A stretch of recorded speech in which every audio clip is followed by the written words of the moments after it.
अगला सवाल अनिल सर मैं आपसे लूंगी। अनिल सिन्हा सर कि राघव चड्ढा ने भी आरोप लगाया कि मोदी सरकार इंडिया गठबंधन के नेताओं को जेल में डालना चाहती है, क्या वास्तव में ये सही है?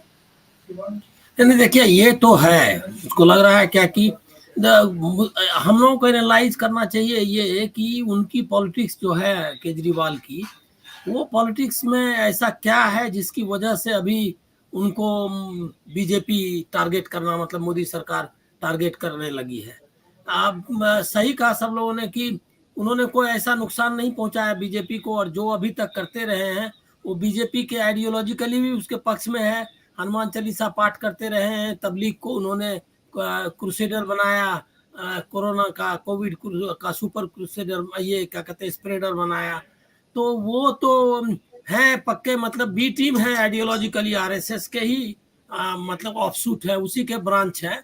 लेकिन उसके बावजूद वो, और गुजरात का इलेक्शंस है, गोवा का इलेक्शंस है, उत्तराखंड है, उन्होंने बीजेपी की ही मदद की है अभी तक, और अब मध्य प्रदेश राजस्थान में बीजेपी को ही मदद करेंगे। उसके बावजूद क्यों उनको टारगेट किया जा रहा है, ये एक जटिल प्रश्न है, लेकिन इसको हम लोग समझ सकते हैं। मुझको क्या लगता है, वो कंप्लीट सरेंडर चाहते थे मायावती की तरह, और ये मायावती की तरह सरेंडर नहीं कर रहे थे, ये दोनों खेल खेल रहे थे। बीजेपी को सपोर्ट भी मतलब फायदा भी पहुंचा रहे थे, और अपना अस्तित्व भी बनाए हुए थे, इंडिया गठबंधन के साथ भी अपने को जोड़ रहे थे। तो वो इंडिया गठबंधन के साथ जाना, ये हमको लगता है कि अभी का ट्रिगर है जिसकी वजह से उनको जाना पड़ा है। क्योंकि जैसे मुझको लग रहा है कि मनीष सिसोदिया को भी की भी गिरफ्तारी हुई गुजरात के इलेक्शंस के बाद, जिस तरह से उनको किया गया टारगेट, जिस फोर्स के साथ, तो उससे मुझको लग रहा है क्या कि जब उनको अंदाजा लगने लगा कि ये शख्स मतलब इस तरह से मायावती की तरह अलग नहीं रहेगा अरविंद केजरीवाल, तो उन्होंने उसको टारगेट करना शुरू किया। अब दिक्कत क्या है कि अरविंद केजरीवाल की पॉलिटिक्स का जो, इस पर भी चर्चा होनी चाहिए कि क्या हो सकता है। जैसे कि खत्म करने की बात जहां तक आती है, तो क्या खत्म करना संभव है? मुझको लगता है ये थोड़ी जल्दबाजी होगी, क्योंकि कोई भी ऑर्गेनाइजेशन जिसमें कि इतना कैडर्स आ गया है, 2 सरकारें जिसकी हैं, उसको आप इस तरह से आसानी से खत्म नहीं कर सकते। और उसने एक आइडियोलॉजिकली भी मतलब हिंदुत्व के साथ ही है। हिंदुत्व भी कोई इतनी जल्दी खत्म होने वाला फोर्स नहीं है। उसके साथ जुड़ के आप हनुमान चालीसा पाठ करते रहिए, आप राम मंदिर का में आराधना करते रहिए, तो हमको लग रहा है अभी उसकी लॉन्जिविटी एकदम खत्म हो गई है, ऐसा मानना हम जायज नहीं, मतलब सही नहीं होगा। तो वो उसी टीम के हैं, मतलब इसमें कोई दो राय नहीं है कि उनका लीनिंग उधर है। लेकिन उसके बाद भी अगर इनको टारगेट किया जाएगा तो क्या बच पाएंगे? मुझको लग रहा है कि इसको बीजेपी खत्म नहीं कर पाएगी, बल्कि बीजेपी को दिक्कत आएगी कि एक ऐसी टीम जो कि आपके फायदे का है, मध्य प्रदेश राजस्थान सब में फायदा पहुंचाता। 2024 के इलेक्शंस में भी कुछ खुराफात कर सकते थे, क्योंकि बहुत ही सेल्फ सेंटर्ड और मतलब अपॉर्चुनिस्ट किस्म के की राजनीति अरविंद केजरीवाल करते रहे हैं। ये बताने की जरूरत नहीं है, जो भी उनके साथ आया, योगेंद्र यादव हो चाहे आनंद कुमार हो, जो भी पढ़े लिखे अच्छे, प्रशांत भूषण हो, जिनकी अपनी सोसाइटी में क्रेडिबिलिटी है, जिनका आप अपना एक मतलब समझिए कि नागरिक समाज में एक हैसियत है, वो सबको उन्होंने लात मार के निकाल दिया। तो इसीलिए इस बैकग्राउंड को भूलने का जरूरत नहीं है, वो है उसी टाइप के, और कभी भी वो लात मार सकते हैं और कुछ खिलाफ में बोल सकते हैं, इंडिया गठबंधन के भी और राहुल गांधी के भी। तो ये तो था, इसके बावजूद ऐसा बीजेपी कर रही है। इसमें मैं एक चीज देखता हूँ, बीजेपी अभी जो भी कर रही है ना, वो उसमें कई तरह के, जिसको कि आप गलतियां, मूर्खताएं भी आप कह सकते हैं। तो कहाँ अभी से साल भर में जो जो काम किए हैं मोदी जी ने, अमित शाह ने, जो मास्टर स्ट्रोक जो कहते थे, उल्टा हो गया है। सारा जो एजेंडा है वो राहुल गांधी और कांग्रेस तय कर रही है, और इंडिया गठबंधन के भी एजेंडा को वो लोग शुरू से खारिज करते रहे और उसको सबोटेज करते रहे, उसको खत्म करने की कोशिश करते रहे, लेकिन वो भी आ गया। तो उनका हर चीज सही होता है या हर चीज सोच समझ के करते हैं, हर चीज ठीक करते हैं, ऐसा मानना गलत होगा। कई मूर्खताएं करते हैं जिसमें कि ये मूर्खता भी हो सकती है कि वो कर डाले। क्योंकि उन्होंने जैसे वसुंधरा राजे को हटाने की मूर्खता की, उसी तरह से वसुंधरा ये शिवराज सिंह चौहान को साइड करने की कोशिश की।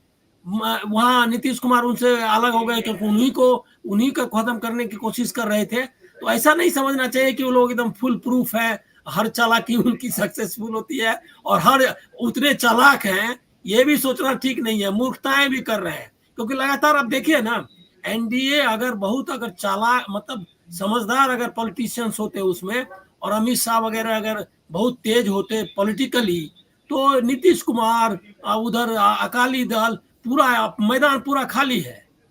जिसके साथ सटते हैं उसी का गर्दन उड़ाने लगते हैं, और जो पार्टी में है उसका भी सफाया करने लगते हैं। तो ये जो किस्म की जो ऑथोरिटेरियन और बहुत सेल्फ सेंटर्ड और जिसको कहते हैं कि अपने मनमाने ढंग से काम करना, ये उनकी पॉलिटिकल स्टाइल है। इस स्टाइल से वो चाहते हैं सारा कुछ, उसी का ये हिस्सा है कि ईडी के जरिए सबको साध लेंगे। अरे ईडी के जरिए क्या साध लेंगे? तेजस्वी यादव को आप कहाँ साध पाए? क्या कर पाए? उनको तो आपने किसी तरह नहीं जाने दिया सत्ता में, लेकिन अकेले शख्स जो एकदम नौजवान आदमी, उसने एक नैरेटिव बनाई। नीतीश कुमार, सुशील मोदी, सब बड़े लोग, मोदी सब उनके खिलाफ लड़ रहे थे, लेकिन उनको अगर थोड़ा ये सब बेईमानी नहीं होती अगर ये चुनाव आयोग की, तो तेजस्वी अभी पहले ही सत्ता में आते। नीतीश कुमार की जरूरत ही नहीं थी, कुछ 2-4 सीट से वो पीछे रह गए। तो वो आपको अगर डिफीट कर देते हैं, इसका मतलब आपकी पॉलिटिक्स कैसी है? क्योंकि क्या है कि जो भी है उसको निपटा दो, और सिर्फ रहना है 2 ही लोगों को। और अभी जैसा राहुल गांधी ने कहा कि 2 ही के ऊपर एक तीसरा है जो नंबर 1 है। तो वो ये जो मॉडल है, इस मॉडल के तहत ही ये केजरीवाल भी नहीं चाहिए। अभी चाहिए या नहीं तो उसको बंद करेंगे। अभी मुझको एक चीज लग रहा है कि मैं थोड़ा सा डिफर करता हूं, या मेरे मन में ये आता है, मतलब मैं सही, सबको इंफॉर्मेशन ज्यादा है, हमारे पास थोड़ा कम इंफॉर्मेशन रहता है, लेकिन मेरा मन कह रहा है कि उनको गिरफ्तार नहीं करेंगे, और उनका उपयोग राजस्थान और मध्य प्रदेश में पूरी तरह जम के करेंगे बीजेपी वाले।